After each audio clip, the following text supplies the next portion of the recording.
সবাই কাঞ্চন ভাইকে প্রচুর ভালোবাসেন। সাকিব খান ফোন করেছিল আমাকে, আমি সেটা কাঞ্চন ভাইয়ের কি অবস্থা, পরশুদিন 1.5 মাস যাওয়ার পর ভালো একটা খবর পাওয়া যেতে পারে। এটা স্বয়ং জয় আমাকে বলেছে। এত মৃত্যুর ব্যাপার নিয়ে গুজব ছড়াবেন না। আমার শিল্পী সমিতি তো এটাকে জানার পরই আমার মাথা খারাপ হয়ে যায়। তারপর রোজিনা, আমি আগে জানতাম, 2 সপ্তাহ আগে জানতাম, রোজিনা আপু আমাকে বলেছিলেন। বাট রোজিনা আপু বলেছিলেন যে কাঞ্চন ভাই চাচ্ছেন এটা জানাতে মিডিয়াতে। আমি চুপ হয়ে গেলাম, আমি কাউকে বলি, আমার সমিতিকে বলি। যখন আপনাদের মাধ্যমে দেখলাম তারা জানিয়েছে, তখন আমি আমি জরুরি মিটিং কল করে তার জন্য দোয়া, কোরআন থেকে কোরআন পাঠ করলাম, দোয়া মাহফিল আয়োজন করলাম, এবং তারপরে তো সব ওইটাকে আপনারা সবাই টেলিকাস্ট করলেন, সমস্ত বড় বড় টিভি চ্যানেল করলো। পাশাপাশি গত শুক্রবারে আমি আবার শিল্পী সমিতি করেছিল, আমি মসজিদে গিয়ে আবার আমাদের এভরিসের মসজিদে এখানে দোয়া পড়িয়েছি। সবাই কাঞ্চন ভাইকে প্রচুর ভালোবাসেন। সাকিব খান ফোন করেছিল আমাকে, আমি সেটা কাঞ্চন ভাইয়ের কি অবস্থা, পরশুদিন। তারপরে আমাকে ডিটেইল বললাম, দেন সাকিবের যথেষ্ট আবেগ নিয়ে আমাকে প্রশ্ন করলো। ও শুটিং ফার্স্ট ডে কোন নতুন ছবি শুটিং, ছবি শুট ছিল, এসে আমাকে সবাই কাঞ্চন ভাইয়ের কি অবস্থা, আমি ডিটেইল বললাম। তো তারপরে সে পরের দিন দেখলাম যে কালকে পোস্ট করেছে, ভেরি গুড, ত্রিপাঠী শিল্পী থাকা উচিত,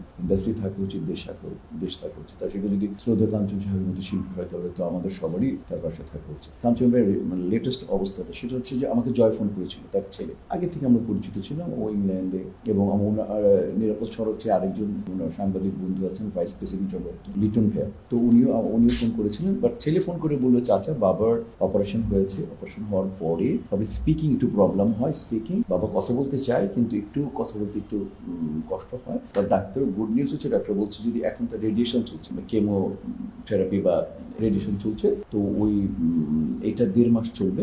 ভালো খবর এটা যে ইনশাআল্লাহ 1.5 মাস যাওয়ার পর ভালো একটা খবর পাওয়া যেতে পারে। এটা স্বয়ং জয় আমাকে বলেছে। আর আমি আপনাদের মাধ্যমে একটা কথা বলতে চাই, এর মধ্যে কিছু কি বলবো, গুজব যে কাঞ্চন ভাই মারা গেছেন, এটা সেটা, ও তার আগে আমাকে মেরে ফেলছিল, ওর আগেও আমাকে মেরে ফেলছিল। তো এরকম আমি আপনাদের মধ্যে বিনয়ের সাথে যারা এগুলো কন্টেন্ট বিক্রি করেন, তারা তো আমাদের দেশের মানুষ, তারা নিশ্চয়ই তারা আমাদের মতোই বাঙালি, তারা আমাদের মতো কৃষ্টি কালচারে বড় হয়েছেন। ভাই হয়তোবা আপনি অনেক মিশর সৌদাগর ইলিয়াস কাঞ্চন নাম দিয়ে অনেক ভিউ পেয়ে যাবেন, কিছু টাকা ইনকাম হবে, কিন্তু ভাই আমরা মোরালি খুব উইক হয়ে যাই, এবং আমাদেরকে নিশ্চয়ই আপনারা আমাদেরকে ভালোবাসবেন। আপনাদের ভালোবাসার জন্য আমরা অলমোস্ট জীবনটাই দিয়ে দিয়েছি, ইন্ডাস্ট্রি পুরো জীবনটাই আমরা দিয়ে দিয়েছি। কাঞ্চন সাহেব দিয়েছে, কাঞ্চন সাহেবের মতো আমাদের সিনিয়ররা দিয়েছে, কাঞ্চন ভাই আমাদের আমি অমিত হাসান, ওমর হাসান, এই গ্রুপ। তো ভাই এরকম শুধুমাত্র লাভের জন্য এভাবে করবেন না, নিজের নৈতিকতাকে বেচবেন না, এবং আমরা অনেক বেশি হার্ট হই, এবং আমাদেরকে আর আইনি ব্যবস্থা নিতে বাধ্য করবেন না।